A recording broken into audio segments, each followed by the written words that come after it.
یہ جج صاحب ہیں گھوٹکی کے. انہوں نے آج پرانی روایت کو دوبارہ زندہ کر دیا ہے. اگر سبھی جج صاحبان اسی طرح ایکشن لیں تو پھر کروڑوں لوگوں کا مستقبل سنور جائے گا. جج صاحب منو مل قادرپور پہنچتے ہیں. جب وہ گرلز اسکول اور بوائز ہائی اسکول کا دورہ کرتے ہیں تو دنگ رہ جاتے ہیں. بقول جج صاحب کے ہم نے دیکھا کہ گرلز اسکول میں واش روم تک کی سہولت نہیں ہے.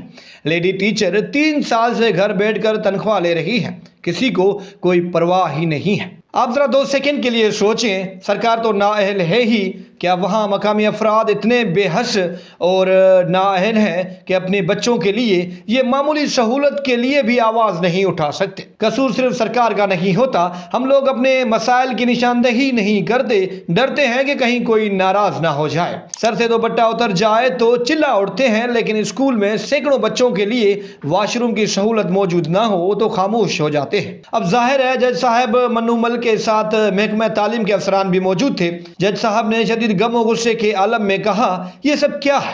کروڑوں کی بجٹ ہے، فنڈز آ رہے ہیں، وہ آخر خرچ کہاں ہو رہے ہیں؟ جج صاحب کے حکم پر اب 10 دن میں یہ مسئلہ حل ہو جائے گا، کیونکہ محکمہ تعلیم کے افسران کو نوکری جانے کا ڈر ہے. اب 3 سال سے ٹیچر غیر حاضر ہیں. مقامی افراد کو سب پتہ ہوگا، لیکن کسی نے آواز نہیں اٹھائی. اتنی خاموشی ہمارے مستقبل کے لیے اچھی نہیں ہے. خیر، اب تو وہ ٹیچر بھی حاضر ہو جائیں گی، کیونکہ جج صاحب نے کارروائی کا حکم دیا ہے.